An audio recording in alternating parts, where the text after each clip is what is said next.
کہ آئے دن کو نیا بندہ آتا ہے, وہ آ کے کہتا ہے جی مجھے ملاقات کرانے تو میں دھرنا دوں گا, اور اوپر سے آپ نے وزیر اعلیٰ کے پی کی جو باتیں سنی ہیں, ان کا عالم تو اصل میں یہ ہے کہ وہ اپنے M N A M P کو سلیکٹ کر رہے ہیں, ان سے کہہ رہے ہیں کہ اگر آپ نہ آئے تو ہم آپ کو جو ہے نا نیم اینڈ شیم کریں گے.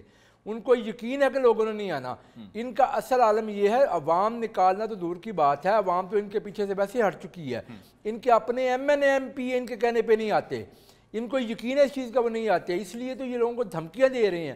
اب یہ اپنی ساری کی ساری سیاست دھمکیوں کے اوپر چلانا چاہ رہے ہیں, تو یہ کام تو نہیں اس طرح ہو سکتا نا جی. اب یہ دیکھیں ضمنی الیکشن ریسنٹلی ہوا, ضمنی الیکشن کے اندر اگر ہم یہ بات کرتے ہیں کہ الحمدللہ پاکستان مسلم لیگ ان کو فتح حاصل ہوئی ہے, تو پنجاب میں بھی فتح حاصل ہوئی ہے, کے پی کے اندر بھی فتح حاصل ہوئی جہاں پہ ان کی اپنی گورنمنٹ ہے. تو لوگوں نے تو ان کی سیاست کو مسترد کر دیا ہے. اب یہ اپنی سستی سیاست چمکانے کی کوشش کر رہے ہیں, مختلف قسم کے بیانات دے کے, کبھی دھرنا دے دیں گے, کبھی کچھ کر لیں گے. ان کو چاہیے یہ کہ یہ 13 سال سے کے پی کے اوپر قابض ہیں, 13 سال سے وہاں پہ یہ حکومت میں بیٹھے ہوئے ہیں, وہاں لوگوں کا کچھ کریں, لوگوں کے کام کریں. آج الحمدللہ پنجاب کے اندر پاکستان مسلم لیگ نون کی جو خدمت کی سیاست ہے, اس کو پوری پنجاب کی عوام نے اکنالج کیا ہے. پنجاب کا مختلف کونوں کے اندر جب ضمنی الیکشنز ہوئے ہیں تو اس کو لوگوں نے اکنالج کیا ہے, پاکستان مسلم لیگ نون کو ووٹ دیا ہے. تو کے پی کے اندر یہ اپنی سیٹ جو ہے نا وہ ہار گئے. لیکن یہ ان کے اپنے لیڈر آف اپوزیشن تھے, دیکھیں ان کے اپنے لیڈر آف اپوزیشن تھے پہلے وہ عمر ایوب صاحب, وہ اپنے گھر کی سیٹ ہار گئے. ان کی حکومت ہے وہاں پہ. تو میری بات کرنے کے مقصد یہ ہے کہ لوگوں کو معلوم ہے کہ کون اس ملک کو بنانے سنوارنے میں لگا ہے, کون اس ملک کے لیے کام کر رہا ہے, اور کون جو ہے نا اپنی ذات کے, آج بھی اپنی ذات کے نشے سے باہر نہیں آ رہا, آج بھی اپنی ذات کے اوپر جو ہے نا وہ پاکستان کے مفادات کو بھینٹ پہ چڑھانے کے لیے یہ کوشش کر رہا ہے. تو یہی ان کی سیاست ہے, اس لیے تو ان کا برا حال ہے آج. چلیں یہی جواب لے لیتے ہیں. اچھا شوکت یوسف زئی صاحب, ابھی ہم نے دیکھا ذیشان رفیق صاحب کا یہ کہنا ہے کہ آپ تو اب اپنے گھر کی سیٹ ہار گئے ہیں, تو کیا ہوا کہ اپنے گھر کی سیٹ آپ اتنی آسانی سے ہار گئے؟ بسم اللہ الرحمن الرحیم, بہت شکریہ. پتہ نہیں ان لوگوں کو کیا ہو گیا, ان کو کیا سمجھ نہیں ہے, یا یہ سمجھتے ہیں کہ جو ہم کر رہے ہیں لوگ بڑے بیوقوف ہیں اور چیزوں پہ برگلا جائیں گے. 8 فروری کے الیکشن کا کیا سب کو نہیں پتہ انہوں نے چوری کی ہے, ڈاکے ڈالے ہیں, اور ابھی 1-2 الیکشن پہ ڈاکے ڈالنا کون سا مشکل کام تھا. دیکھیں الیکشن کمیشن 22 فیصلے کر رہا ہے, اور ان کے 11 تو ان کے مقابلے میں کوئی تھا ہی نہیں. وہاں مسلم لیگ ورسز مسلم لیگ تھا, اور وہاں جیت کر کہتے جی ہم نے پورا پاکستان جیت لیا ہے. اس طرح نہیں ہوتا ہے. قرار دے رہے ہیں, اس کو ریفرینڈم قرار دے رہے ہیں. عجیب بات ہے یار. آفرین. اور یہ کہہ رہے ہیں ہم بڑا کام کر رہے ہیں, پتہ نہیں کون سا کام کر رہے ہیں وہاں پہ, کہ جی بس لوگ بڑے مطمئن.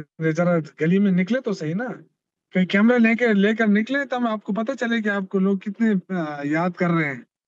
آپ نے کوئی ریلیف تو دیا نہیں ہے عوام کو, کیا دیا ہے عوام کو؟ اچھا شوکت یوسف صاحب, ایک اور جو نیریٹو جو بنایا جاتا ہے وہ یہ ہے کہ آپ کے عوام آپ سے بہت تنگ ہیں, ان کو کوئی اور آپشن نظر آئی تو انہوں نے جا کے اس کو ووٹ دیے, اور آپ کی اس طرح سے سیٹ آپ کے ہاتھوں سے, آپ کے گھر کی سیٹ چلی گئی. ایسی ہے, دیکھیں انہوں نے جو خالی کرائی تھی نا, تو ہمیں دینے کے لیے تو نہیں خالی کرائی تھی. جو انہوں نے خالی کرائی تھی اس نے, عمران خان نے کہا تھا کہ بائیکاٹ کر لو, یہ تو پارٹی کا فیصلہ تھا کہ 2 سیٹوں پہ ہم لڑیں. باقی تو عمران خان نے کہہ دیا تھا کہ آپ کو سیٹیں نہیں دیں گے. اچھا تو یہ چیز تو پھر آپ کو اگر تھا بائیکاٹ تھا تو فل فلیج بائیکاٹ ہوتا, اس میں کوئی کمی بیشی نہ ہوتی. یہ 2 سیٹس اور اس کے اوپر پھر اس طرح سے کرتے, کیونکہ اس وقت سیاست کا موضوع صرف وہ 2 سیٹس ہیں. تو آپ کو نہیں سمجھتا کہ بہت بڑا ایک جو ہے آپ سے ایک غلطی ہو گئی اس تمام معاملے میں؟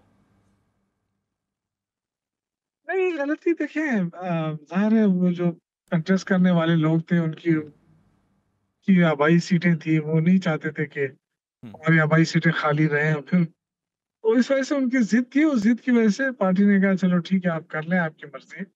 لیکن عمران خان کی بات تو سچ ثابت ہوگی. پھر دوسری بات یہ کہ جی اچھا ٹھیک. شوکت یوسف زئی صاحب آپ کی آواز اس وقت نہیں آ رہی. حسن مرتضیٰ صاحب سے بات کرتے ہیں. حسن مرتضیٰ صاحب, اس وقت یوں لگتا ہے کہ دوریاں بڑھتی جا رہی ہیں نون لیگ اور پیپلز پارٹی کے درمیان, اور خاص طور پر NA 185 کا جو تمام صورتحال بنی, اس میں کیا صورتحال ہے؟ آپ کو اب اپنے اتحادیوں پر ہی شک ہونے لگا, آپ نے بھی دھاندلی کے الزامات لگا دیے, تو آخر ہونے کیا جا رہا؟ بہت شکریہ جی. کوئی ایسی دوریاں نہیں بڑھ رہی، جہاں پر تھے وہیں پر ہیں. پہلے دن سے ہی ہم اتنے قریب کوئی نہیں ہے کہ اب کوئی تھوڑا نہیں ہوا تو دوریاں بڑھ جائیں گی. اتنا ہے کہ ہے پی ایم ایل این کے ساتھ تو جو چلنا ہے وہ بس اسی طرح ہی ہے کہ جو ہم کر سکتے ہیں، جو ہم دے سکتے ہیں وہ دینا ہی ہے. لینے والا تو یہاں سے کوئی توقع ہی نہیں کر سکتا. موجودہ صورتحال جس کی طرف آپ کا اشارہ ہے، میں سمجھتا ہوں کہ کوئی بھی پولیٹیکل پارٹی دوسری کسی پولیٹیکل پارٹی کو سپیس نہیں دیتی. اس میں وعدوں کی، ان میں معاہدوں کی وہ بھی خلاف ورزیاں ہوتی ہیں. اس میں باقی جو چیزیں ہیں، حکومتی وسائل، وہ سارا کچھ استعمال ہوتا ہے. لیکن ہماری سمجھ سے بالا تر ہے کہ اس طرح ہونا نہیں چاہیے.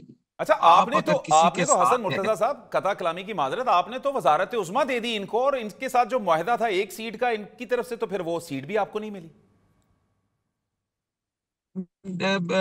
دیکھیں، لینے دینے کا اگر زیادہ دے دیا اور تھوڑا لے لیا، مقصد وہ نہیں ہے. مقصد یہ ہے کہ آپ اگر کسی کے اتحادی ہیں یا کوئی حکومت اتحاد میں چل رہی ہے تو آپ کے اتحادی آپ سے خوش ہونے چاہیے. ہماری حکومتیں ہمیشہ اتحاد میں چلتی رہی ہیں. آج بھی اگر آپ کاف لیگ سے پوچھیں تو وہ کہے گی کہ ہمارا وہ آئیڈیل ٹائم تھا. پاکستان پیپلز پارٹی نے کبھی ہمیں لیٹ ڈاؤن نہیں کیا، کبھی کوئی اس قسم کی بات نہیں ہوئی. تو یہاں پہ تو یہ چند ایک دوست ہیں جو وفاداری کا مظاہرہ کرتے ہیں، وگرنہ تو بات انگلیاں توڑنے کی بھی ہوتی ہے، بات آنکھیں نکالنے کی بھی ہوتی ہے. یہ ساری چیزیں ہم سنتے رہتے ہیں. اچھا، ٹھیک، آپ کا اس حوالے سے پوائنٹ آ گیا. اچھا ذیشان رفیق صاحب، آپ کو تو وزارت 2 دفعہ مل گئی ہے. اس تمام ماحول میں تو ایک سیٹ دے دیتے اگر آپ پیپلز پارٹی کو، تو شاید ان کے گلے شکوے آپ سے جو اس وقت ہیں وہ نہ ہوتے. میرا خیال ہے کہ دیکھیں، پاکستان مسلم لیگ نون کی اور پیپلز پارٹی کا جو اتحاد رہا ہے اس سے پہلے بھی اور آج بھی ہے، وہ ان سیٹوں اور ان چیزوں کی وجہ سے یا ان چیزوں سے نہیں ہے. آپ کو معلوم ہے کہ جب پی ڈی ایم کی گورنمنٹ بنی تھی وہ بڑا مشکل ٹائم تھا. اس وقت جو بھی پارٹیاں حکومت میں آئی تھی وہ کوئی سونے کی سیج نہیں تھی، وہ کانٹوں کا بستر تھا. اس کی وجہ سے ہم نے اپنی سیاست کا نقصان کیا، لیکن پاکستان کو بچانے کے لیے اس کے علاوہ کوئی اور آپشن نہیں تھی. پاکستان اس وقت ڈیفالٹ کے دھانے پہ پہنچا ہوا تھا. پاکستان کی اکانومی بالکل جو ہے نا تباہ حالی کا شکار تھی. اور اگر اس وقت پی ڈی ایم کی جماعتیں وہ فیصلہ نہ کرتی ہیں جو آج وقت نے ثابت کر دیا ہے، تو آج الحمدللہ جو پاکستان نکل کے اس تمام مشکلات سے آج جو پاکستان ٹیک آف کر رہا ہے، پاکستان کی اکانومی آگے بڑھ رہی ہے، پاکستان ایک خوشحال ملک بن رہا ہے، پاکستان کے عوام کو ان کے ثمرات مل رہے ہیں. جو میں سمجھتا ہوں کہ وہ مشکل ڈیسیژن جن جماعتوں نے لیا، آج لوگ اس چیز کو اکنالج کر رہے ہیں. لوگوں کو معلوم ہے کہ کون لوگ ہیں جو پاکستان کو بنانے والے ہیں، چاہے انہوں نے اپنی سیاست کی قربانی اس کے اوپر دی. کون لوگ ہیں جنہوں نے اپنی ذاتی جو لالچ تھے یا اپنی ذاتی سیاست تھی اس کے لیے پاکستان کو قربان کرنے کی کوشش کی. یہ میرے بھائی بیٹھے ہیں جو شوکت یوسف زئی صاحب، یہ بتائیں، یہ وہی لوگ ہیں نا جو آئی ایم ایف کو لیٹر لکھتے تھے کہ پاکستان کو قرضہ مت دیں، اور ابھی یہ خود مان رہے ہیں کہ جی 2 سیٹوں پہ ہم نے فائنلی لڑنے کا فیصلہ کیا، تو پٹ چکے ہیں بری طرح سے. ان کے اپنے گھر کے اندر جو ان کا حال ہوا ہے، تو پبلک کس کے ساتھ ہے، اس کا کیا معیار ہوگا؟ obviously ووٹ سے زیادہ بہتر کیا معیار ہو سکتا ہے؟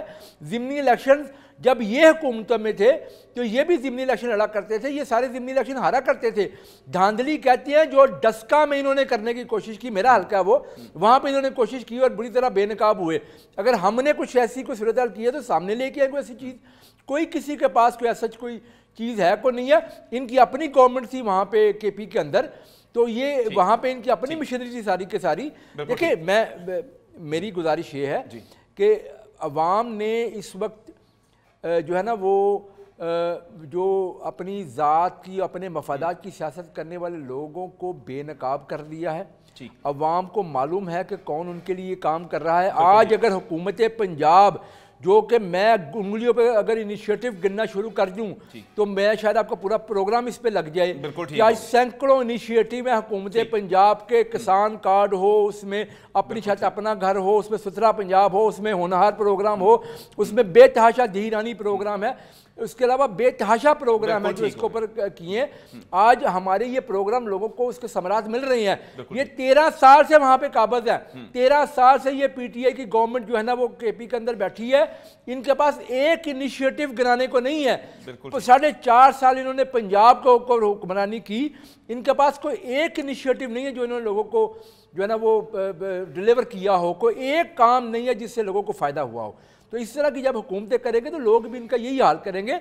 ان کی سیاست دفن ہو چکی ہے, ان کی سیاست اللہ کے فضل سے ختم ہو چکی ہے آج کے دن میں. چلیں ٹھیک. اچھا ڈاکٹر یوسف زئی صاحب, جو اب صورتحال بنتی جا رہی ہے, اب تو آپ نے اپنے کھلاڑیوں پر ہی تلوار لٹکا دی ہے کہ جناب جو وہاں پر نہ پہنچا وہ جو ہے اس کو نیم اینڈ شیم کیا جائے گا. اور سہیل آفرینی صاحب کا یہ بھی کہنا ہے کہ مجھے اطلاع مل گئی تھی کہ وہاں پر آپریشن کیا جائے گا. تو کس نے اطلاع دے دی؟ اور اب میرے خیال سے آپ نے اپنے کھلاڑیوں پر سختی کر دی ہے.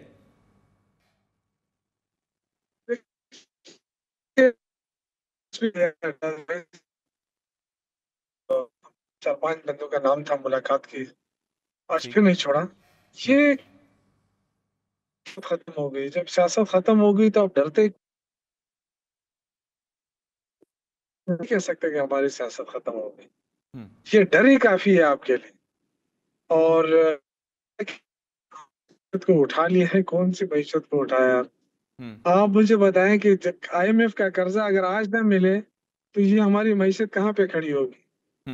پاکستان کی ہسٹری کا سب سے بڑا قرضہ 40,000 ارب کا قرضہ لیا ہے, اور یہ ہمیں بتاتے ہیں ہم نے 100 سے زیادہ کارخانے سے پنجاب میں بند ہو گئے ٹیکسٹائل کے.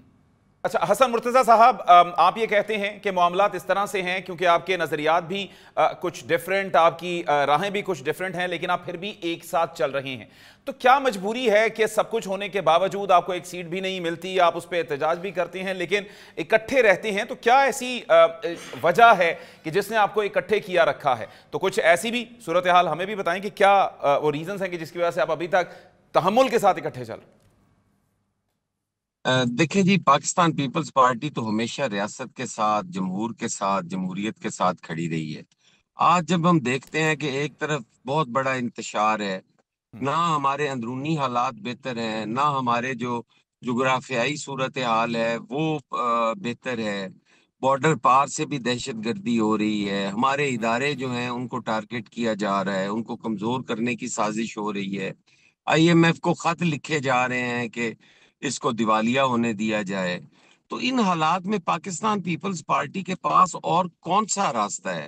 ہم تو اپنے اتحادیوں سے, ہم تو اپنے ساتھیوں سے, اپنے ان برے وقت اور مشکل حالات کے دوستوں سے یہ توقع کرتے ہیں کہ آپ معاہدوں کی پاسداری کریں.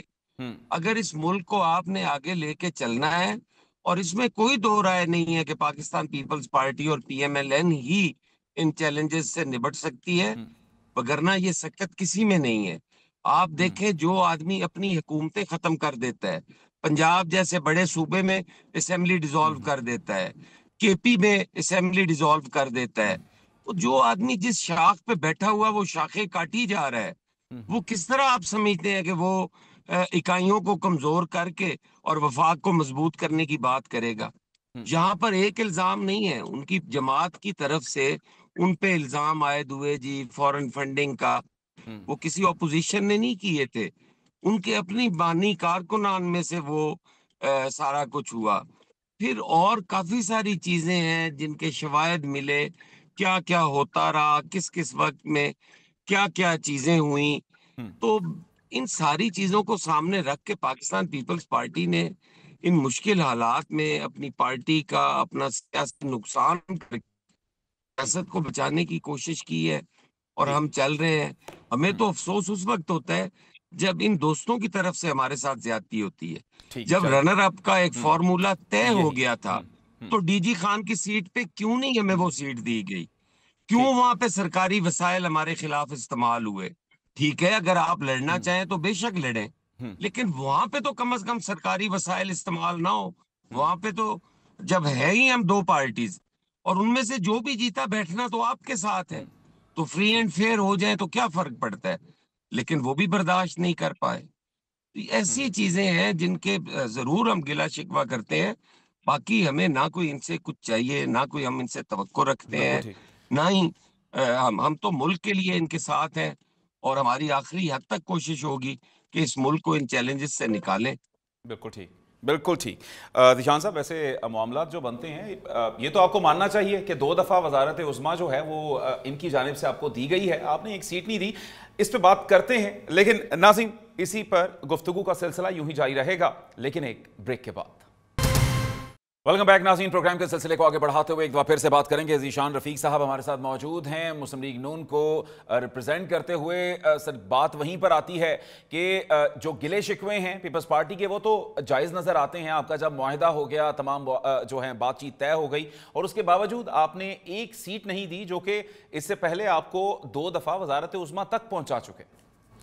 دیکھیں جی، پیپلز پارٹی اور پاکستان مسلم لیگ نون 2 ڈیفرنٹ جماعتیں ہیں. دونوں کو ڈیفرنٹ نظریات ہیں، ڈیفرنٹ مینیفیسٹو ہیں، اور میں سمجھتا ہوں کہ جماعتوں کے اندر جو ہے نا ڈیفرنٹ نظریات کے اوپر سیاست میں بھی فرق ہوتا ہے.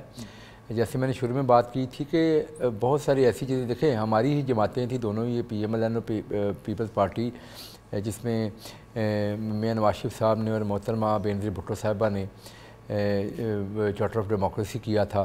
اور میں سمجھتا ہوں کہ اس کے بعد سے لے کے جو پاکستان کی سیاست میں ایک ٹھہراؤ آیا اور جس سے ایک میں سمجھتا ہوں پاکستان کو آگے لے کے جایا گیا، اس میں میں سمجھتا ہوں اس چارٹر آف ڈیموکریسی کا بڑا کردار رہا ہے. اور جہاں تک آپ نے بات کی ہے کہ کوئی معاہدہ ایسا ہوا ہے، دیکھیں میرے بھائی ہیں حسن مرتضیٰ صاحب، میں اب ان سے گزارش کرنا چاہوں گا کہ سمڑیال کا الیکشن ہوا تھا، میرے ساتھ والا حلقہ ہے وہاں پہ، تو وہ پی ایم ایل این کی سیٹ تھی. پی ایم ایل این کے ہمارے ایم پی تھے جو وفات پا گئے تھے، اس کے بعد ان کی بیٹی نے الیکشن لڑا، تو وہاں پیپلز پارٹی نے اپنا امیدوار کھڑا کیا، انہوں نے الیکشن لڑا، تو ہم نے کوئی گلہ نہیں کیا. سیاست میں یہ بڑی معمولی چیزیں ہوتی ہیں، ظاہر ہے ہر جماعت سیاست کرتی ہے، اس کا حق ہے. ہم نے کبھی نہیں روکا کہ پیپلز پارٹی حلقے کی سیاست نہ کرے، بالکل ان کا حق ہے وہ کریں سیاست. اور اس میں میرا ذاتی خیال ہے کہ یہ بڑے معمولی چیزیں ہوتی ہیں. لیکن بنیادی طور پہ جیسے میں نے کہا کہ ہمارا جو بنیادی مقصد ہے وہ یہ ہے کہ ہم پاکستان کو آگے لے کے جانا، اور پاکستان کو آگے لے کے جا رہے ہیں الحمدللہ. آج پاکستان شہباز شریف صاحب کی قیادت کے اندر آگے بڑھ رہا ہے.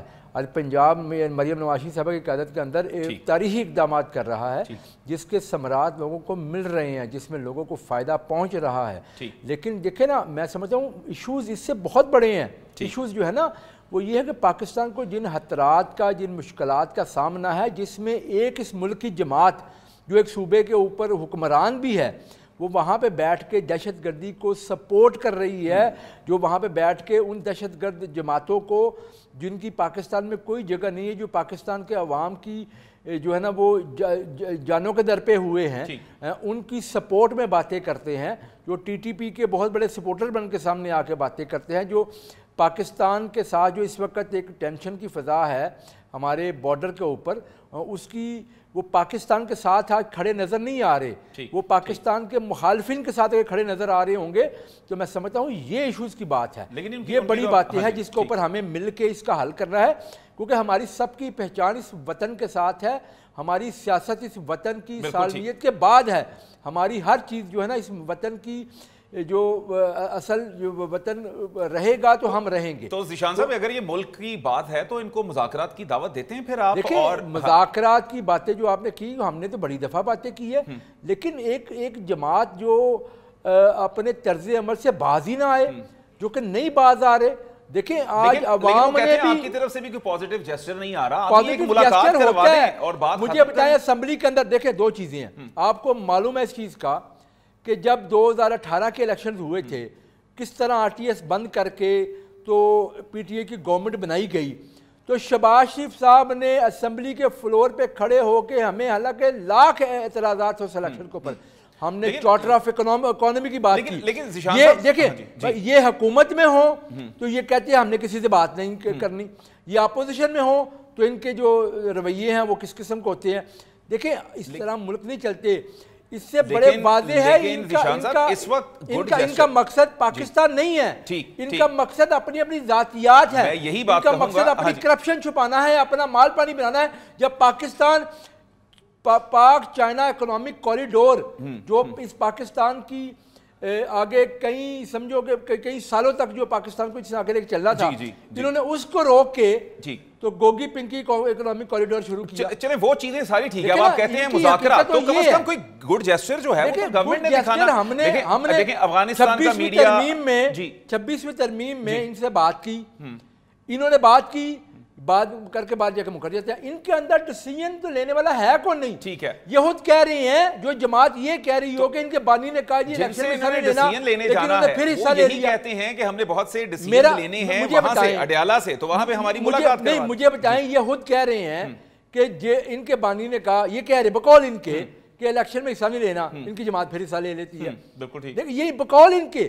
اب بتائیں نا ان کی لائن کس نے دینی ہے، کس نے ان کی بات کرنی ہے. پہلے اپنی لائن تو کلیئر کریں، پہلے بتانے سے ان کی لیڈرشپ کون ہے. حسن مرتضیٰ صاحب، آپ نے کہا کہ پاکستان کے مسائل بہت بڑے ہیں، اس میں ہمیں آپس میں مل بیٹھ کر بیٹھنا ہے اور مل بیٹھ کے تمام معاملات طے کرنے ہیں.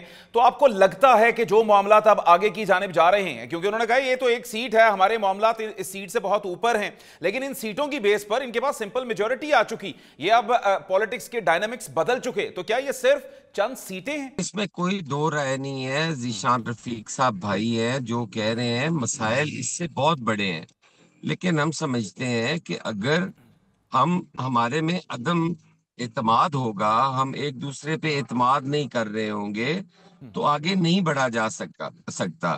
اگر ہمارے الیکشن جو ہیں وہ شفاف نہیں ہوں گے، ان پہ اعتراضات ہوں گے تو آگے نہیں بڑھا جا سکتا. بالکل میں نے تو پہلے یہ سارے ایشوز بتائے ہیں کہ یہ ایشوز ہیں جن کی وجہ سے ہم کٹھے چل رہے ہیں، اور جو پاکستان کا دشمن ہے وہ آئے روز ایک نئی سازش کرتا ہے اس کے خلاف. تو ہم متحد ہوں گے، جو اس ملک سے پیار کرنے والے لوگ ہیں، تو ملک ترقی کرے گا. اب آپ کے سامنے ہے نا، میں انہیں عرض کر رہا ہوں، انہیں تو اس پہ انیشیٹو لینا چاہیے، انہیں تو آگے بڑھنا چاہیے، انہیں انکوائری کمیشن بٹھانا چاہیے کہ ہمارے تو الیکشن شفاف ہے، ہمارے پہ جو لگنے والے الزامات ہیں وہ غلط ہے. یہ حکومت ہے نا، یہ اس چیز کو کہیں جی کہ وہ غلط کہہ رہا ہے، وہ فلاں یہ کر رہا ہے، فلاں اس طرح نہیں ہے جی. ہمارا الیکشن ڈسکے میں تھا، ہم الیکشن لڑے، یہ جیتے، ہم اس میں ہارے. ہم نہیں کہتے کہ وہ کیوں ہو گیا. گزارش صرف اتنی ہے کہ اس الیکشن کے بعد جب ہماری قیادتیں کٹھی بیٹھی، انہوں نے ایک ڈیسیژن کیا کہ آئندہ جو الیکشنز ہوں گے وہ اس فارمولے کے طور اس ایس او پیز کے ساتھ لڑے جائیں گے. تو پھر اس پہ نہ کرنا میرا نہیں خیال کہ یہ درست بات ہے. اب وہ کوئی بھی جسٹیفیکیشن دے دیں تو ان کو تو ہم نہیں کہہ سکتے کہ آپ یہ کیوں کہہ رہے ہیں، لیکن وہ غلط ہوا ہے. جی ٹھیک. اچھا حسن مرتضیٰ صاحب، ایک اور جو چیز ہے وہ یہ ہے کہ ابھی ہم دیکھتے ہیں ایک سٹانس جو ہے کہ جو ہمیں اس وقت ایک ہلچل نظر آتی ہے پاکستانی سیاست میں، وہ بانی کی صحت کے حوالے سے، ان کی ملاقات کے حوالے سے. تو آپ اس پر کیا کہنا چاہیں گے کہ کیا اس تمام ماحول میں اس کو بہتر کرنے کے لیے کیا ملاقات کروانی دینی چاہیے؟ کیونکہ افغانستان کا میڈیا واویلا کرتا ہے، بھارتی میڈیا واویلا کرتا ہے، ان کو چپ کروانے کے لیے آپ کیا سمجھتے ہیں ایک جو زیرک فیصلہ ہوگا وہ کیا ہونا چاہیے؟